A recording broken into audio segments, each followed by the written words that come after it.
Career bit के सभी सम्मानित सदस्यों को ईद की बहुत बहुत ढेर सारी शुभकामनाएं। आप सभी को ईद मुबारक।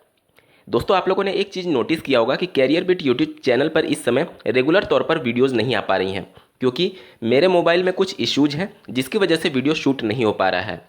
इसकी वजह से आप लोग को रेगुलर तौर पर वीडियोज़ मिले, इस वजह से मैंने फ्लिपकार्ट से एक नया मोबाइल ऑर्डर किया था, लेकिन फ्लिपकार्ट में कुछ टेक्निकल इश्यूज की वजह से बिना मोबाइल डिलीवर्ड हुए ही फ्लिपकार्ट ऐप में ये डिलीवरी शो करने लगा, जिसको लेकर के एक मैंने कंप्लेंट रेज की है फ्लिपकार्ट कस्टमर सपोर्ट में। लेकिन फ्लिपकार्ट कस्टमर सपोर्ट से कोई सेटिस्फैक्ट्री आंसर नहीं मिल पा रहा है।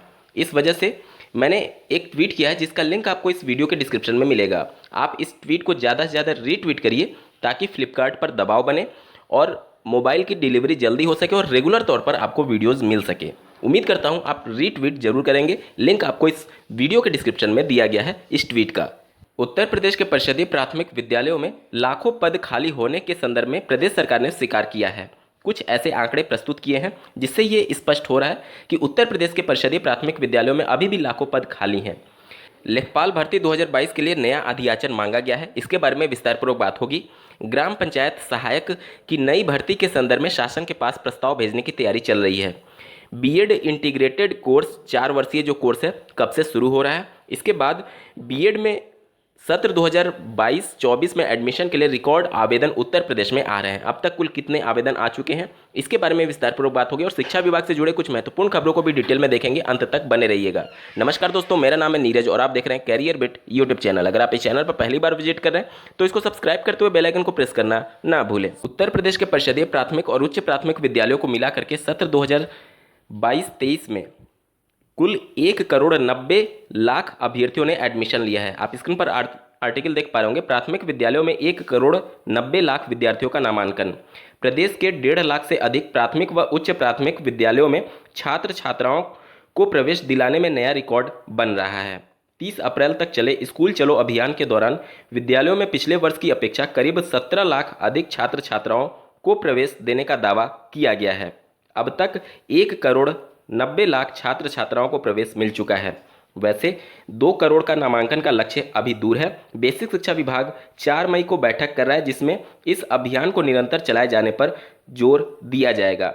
बेसिक शिक्षा परिषद के स्कूलों में नया शैक्षिक सत्र 1 अप्रैल से चल रहा है। माननीय मुख्यमंत्री श्री योगी आदित्यनाथ ने 4 अप्रैल को श्रावस्ती में स्कूल चलो अभियान का शुभारंभ किया था। उन्होंने पहली बार विभाग को छात्र छात्राओं को प्रवेश दिलाने के लिए 2 करोड़ का लक्ष्य तय किया था। तो भारी संख्या में यहाँ पर परिषदीय प्राथमिक और उच्च प्राथमिक विद्यालयों में एडमिशन हुए हैं। न सिर्फ इस शैक्षिक सत्र बल्कि पिछले शैक्षिक सत्र में भी इसी प्रकार से रिकॉर्ड एडमिशन अभ्यर्थियों के हुए थे। मतलब जितना ज़्यादा एडमिशन उतना ज़्यादा शिक्षकों के पद खाली, क्योंकि 30 बच्चों पर एक टीचर की रिक्वायरमेंट है।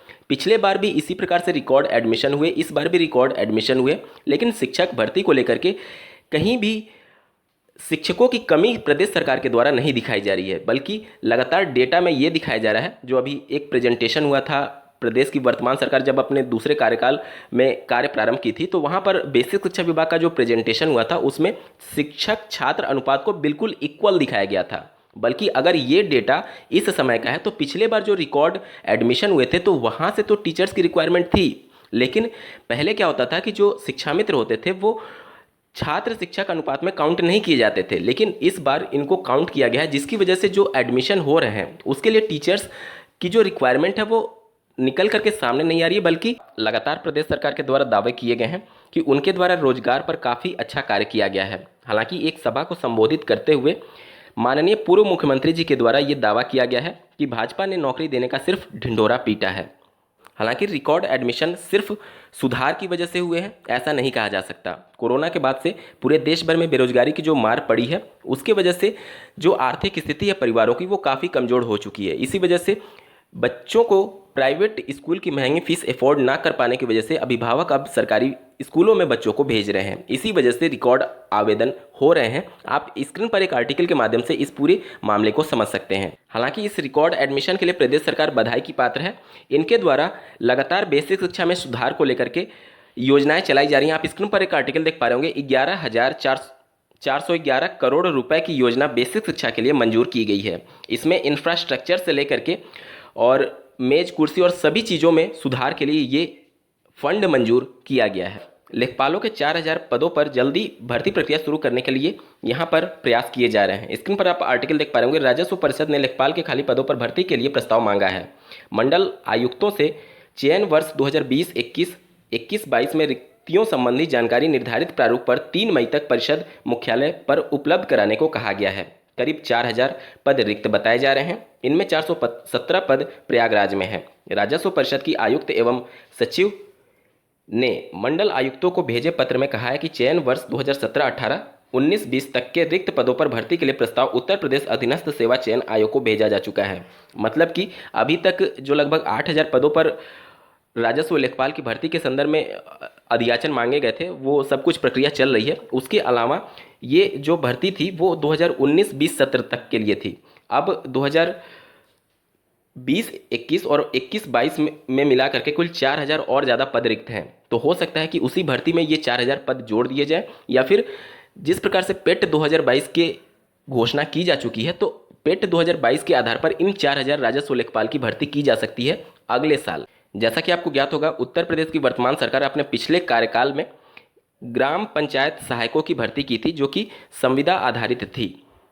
इसमें लगभग 2600 से ज़्यादा लोगों ने अपनी नौकरी छोड़ दी है। आप स्क्रीन पर आर्टिकल देख पा रहे होंगे। 4000 ग्राम पंचायत सहायकों ने छोड़ी नौकरी। प्रदेश के नवनियुक्त ग्राम पंचायत सहायकों को अपनी नौकरी रास नहीं आ रही है। पंचायती राज निदेशालय के सूत्रों से मिली जानकारी के अनुसार करीब 4000 से अधिक पंचायत सहायक अब तक नौकरी छोड़ चुके हैं। अब रिक्त हो रहे पद पर नई भर्ती के बारे में पंचायती राज निदेशालय ने माननीय मुख्यमंत्री श्री योगी आदित्यनाथ से मार्गदर्शन मांगा है। पंचायती राज निदेशक ने बताया कि अब तक ऐसे 2672 पंचायत सहायकों के नौकरी छोड़ने पर सूचना आ चुकी है। बाकी की जानकारी जुटाई जा रही है। यह संख्या और बढ़ सकती है।